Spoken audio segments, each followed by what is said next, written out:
This coming Thursday, our church celebrates the feast day of Saint Bassa and her children, Theogonios, Agapios, and Pistos. The following are some thoughts on their life and works.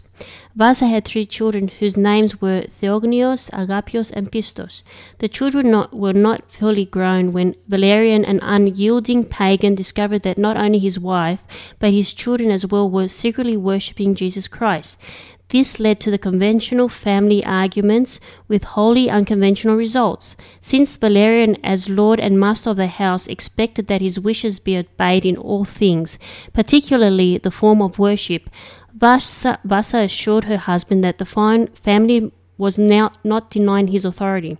But she aggravated the situation even more when she suggested that he listen to a Christian preacher, not only for him to realize her position, but also to bring him to the same conversion as she and her children had undergone many years before.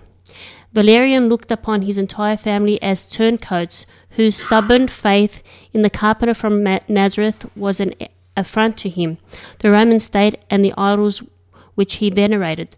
The family was torn asunder in a religious war of words which grew more acrimonious as adamant Valerian, asserting to his authority as head of the household, finally issued the ultimatum in which he threatened to disown them all if they did not bow to his will. In a shabby display of classness, Valerian went to the city of Edessa's prefect, Vicarius, known as his ruthless persecution throughout Mesopotamia of anyone, young or old, who claimed to be a Christian.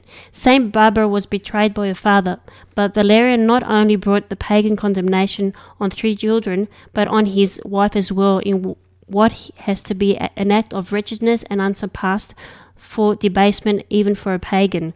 The distraught Bassa pleaded for the lives of the 3 youths, asking that they be allowed to leave the country, and offering herself as a sacrifice to the altar of their gods. The plea only brought the scornful remark of Vicarius that the children would be shown the greater pity because they would be put out of their misery first. All 3 of the young men were systematically tortured and finally put to death for refusing to deny Christ. When friends asked to claim the bodies for burial, they were turned away with the threat that they would suffer the same fate, and they had no idea of what happened to the trio after their execution. Meanwhile, Bassa languished in prison, and when she learned of the deaths of her loved ones, she asked that she too be allowed to die in order to reunite the family in spirit. Instead, she was transferred from one prison to another, all the while suffering indignities and punishment. The final indignity came about when she was virtually dragged into one of the pagan temples during a Roman holiday and flung to the floor in front of one of the idols with a demand that she look up at the carved stone in veneration. Bassa looked skyward instead, and as she prayed for strength through Jesus Christ, the stone idol toppled onto the floor. This was interpreted by the pagans as an act of sorcery, and it was decided that the sorceress was Bassa, be made to pay for the defilement with her life, but only after she had been put to severe torture.